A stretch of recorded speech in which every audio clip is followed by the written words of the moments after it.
Hello YouTube! Welcome back to another episode of Driving Up Stocks. This will be our Robinhood Investing Challenge episode number 21, for those of you scoring at home.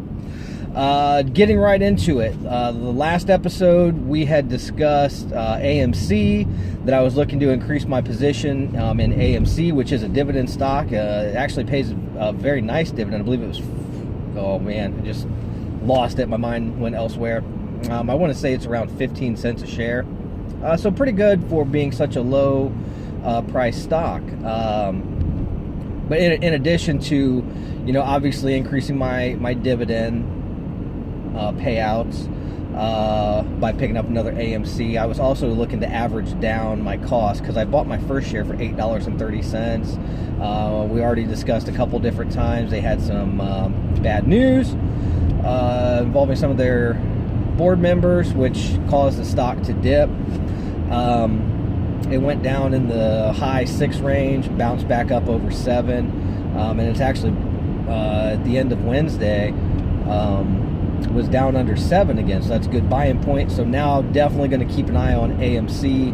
I will definitely be increasing my position on there. I just want to see where it bottoms out at, kind of watch it, and get it obviously for the best price that I can, so I can average down my stock price on that, and also again increase our dividends. Where we ended at Wednesday the 22nd at the close of trading, we were at $191.82, which put us up about a little over 2% for the week. So we do still have a nice bull run going for the week. Hopefully that continues to the end of the week. Throwing that extra $10 in there, the way the week has been going, could actually put us over 200 by the end, which would be pretty sweet. Actually, currently, if I put it in now, it definitely would, as long as we don't drop off. So that'd be a nice little milestone. So kind of going into something I need your help on. Last episode, I gave a little teaser that we'd be talking about something a little different, something that we may have forgotten about, something that we may not have even known I still had. So, as we know, I make from time to time some questionable decisions on my stocks. One of those, you're gonna burn me. Everybody's gonna roast me for this, and you're probably tuning out now because I'm taking too long.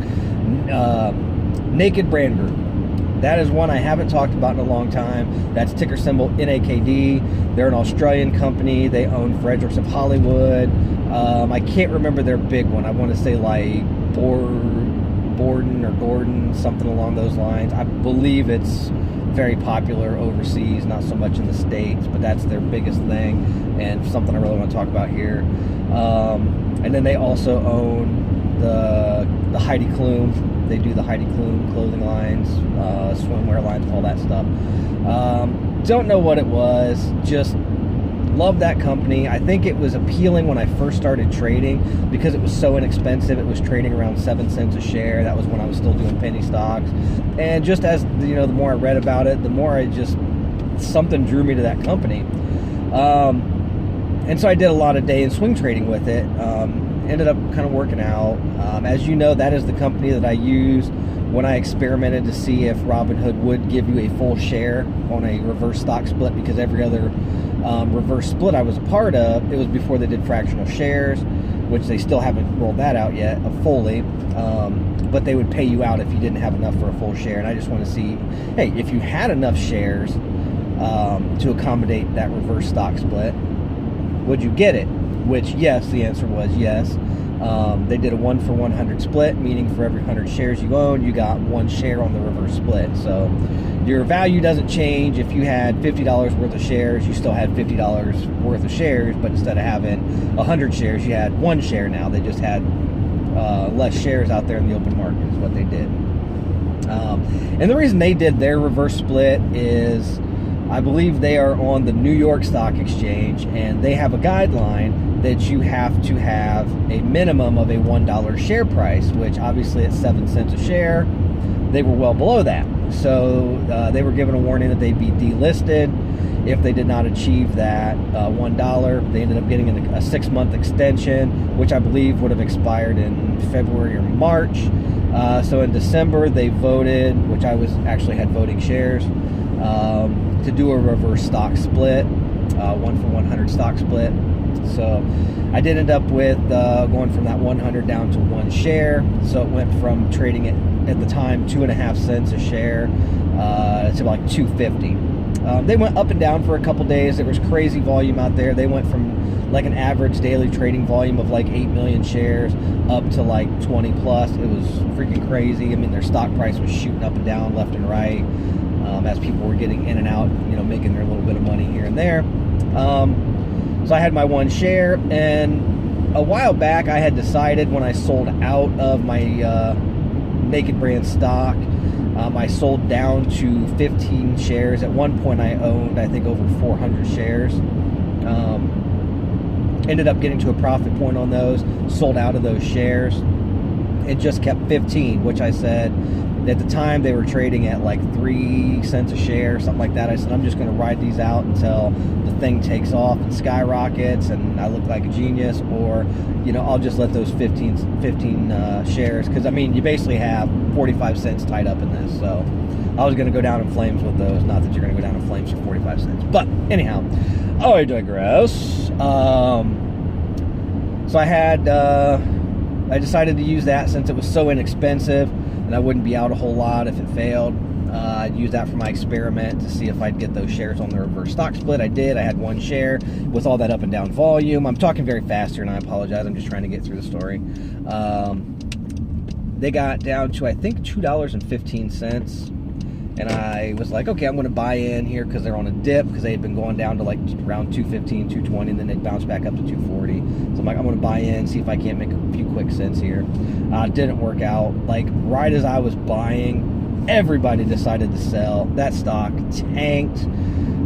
It's now trading at around $1. Last time I looked, it was like $1.10, $1.12. But I've just, because I'm so emotionally invested in it and I've got my loyalties there, which they don't know me. They probably didn't even look at the name on the voting slip when I sent it in, They have no idea who I am. They have no emotional attachment to me like I do to that company. So I'm not getting any payback on it. I've just got, basically, now I went from having, 450 or whatever tight, sitting there. Now I'm down, or I've lost. So I'm down to like $2.25 just sitting there hanging out doing nothing for me, and it's not going to go anywhere. They have got more negative news.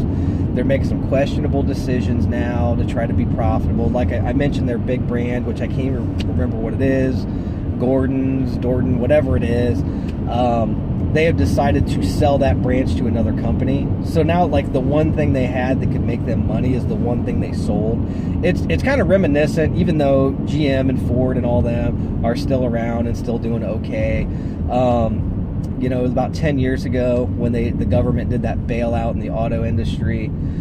I was really disappointed with GM because if I were them, I would have sold off some of the like the Buick line.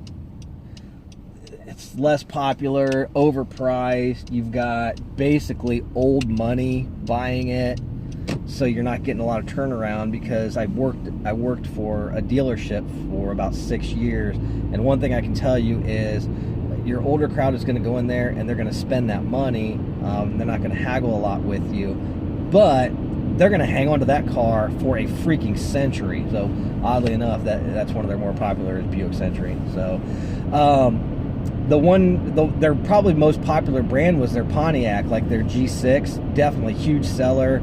Oh man, I can't remember. The Vibe was very popular, especially with younger drivers. So there's stuff that they made the most, like, from the outside perspective, just reading, the magazines, sitting around the dealership and whatnot, and looking at, watching the news. I mean, Pontiac was like their bread and butter. And so then after that bailout, they decided their course of action was, let's sell off our moneymaker. I still to this day don't understand that. And with what Naked Brand's doing with this, I can't get behind that. So throw something in the comments. I'll probably pin a comment about it, respond to that. Let me know, should I just get rid of this stock, cut my losses, get the heck out of there? I came across a quote yesterday that kind of started bringing some stuff home. Is in order to level up, or you should never have people around you, friends, coworkers, or whatever. You should never be in a job that doesn't cause you to level up. Kind of making a video game reference, that you shouldn't be surrounded by toxic people, toxic things. You should always be surrounded by things that are going to make you better. And I just feel like I got some of these stocks that I'm hanging on to just doing the wrong thing, the one thing you shouldn't do in investing, which is like sit there and cross your fingers that something bad is suddenly going to become something good. You tie your money up for too long. It's different. Like something like designer brands. I'm committed to designer brands. That is I did a lot of research. I still do research on that one more than any other stock that I have. That is one that I am in for the long haul. I mean, it's a very good stock. It's a good dividend payer. I mean, that's something that if it dips, which it has a couple times over the last month, you stick with it. But some of these that, like Naked Brand, it originally started off as like I said, like a swing trading stock, and then it turned into this long, I want to hang on to it for the long haul, even though there was never going to be a payback on it. The stock price just isn't there to support that. And the company goals, company leadership, I just don't feel like they got a long-term vibe. So, I mean, I got to start cutting my losses on some of these. Cosmos Energy, that one dipped back down into the 620s. Like I said, we were on pace to start getting back to a level where we could get a profit off of that one, where that one had dipped. The latest analyst ratings, remember I said previously I was still kind of holding out hope for that one because the analysts had that one getting back up over $7 by the end of the first quarter here of the year. That has now changed. They are now predicting that one to stop around 640. So that's another one I think I'm just going to have to cut my losses on, because that was swing trade money. That was never a long-term investment. I've said that every time I talk about Cosmos Energy, that it's not one I wanted to hang on to long-term, that it was something I intended to get in and out of quickly just to make, a couple bucks there. Ended up being, now it's almost a 3-month deal, or almost a 2-month deal. I just got to start cutting my losses on those, the ones that I'm not committed to long term. If I don't make that money I thought I was going to make, I need to get out of it before I lose my butt. Because right now we have a very small account, but the goal isn't to keep this a small account at around $200. I mean, like I said, by March my goal is to be at $500, and putting $10 a month and hoping that the couple of stocks I have long term, or the 5 whatever stocks that I have long term, are just going to skyrocket all of a sudden and get me to $500. It's not realistic. That is not realistic. I have to make good, sound decisions in order to get that goal, and I've got to be aggressive. I can't just sit on my hands and hope that a dog is going to become a winner, So probably going to cut my losses on Cosmos Energy, see where that kind of tops out at. Probably, I really need some advice on Naked Brand. Do I stick with them and see if it fails or not, because I'm only going to be out $2, or what do we do with that one? Another one is Libby Glass. That one was a day trade that went south. I'm only going to be out a few cents on that one if I sold now, but that one kind of has spiked up and down a couple to where I was within a penny of breaking even, so might look at hanging on to that one. But I got to get rid of these. I got to get rid of these just bad. Got to get rid of the bad vibes in my account and focus on some positive things. Start getting into some more of these dividend stocks. Because if I sold out Cosmos, if I sold out Naked Brand, if I sold out my Libby Glass, I could easily get 1 to 2 more of these stocks that I've just been watching. And that's another thing, is in that time frame that I've been sitting and hoping that these stocks were going to go back up, I would have easily made back what I lost on these stocks that I have on my watch list, just waiting, for the money to buy in. So it's time to let that stuff go and move on to some winners. So let me know what you think. Like I said, down in the comments, let me know. Next update, which would be our end of the week / beginning, how we're going to start the week off. Hope to let you know how we ended the week. Hopefully still good, positive run. I'm sorry this video went a little bit longer than usual. Thanks for sticking with me. Hopefully you stuck with me till the end. Hope you all have an amazing rest of your week. Hopefully your trading week has been going great. So take care, everyone.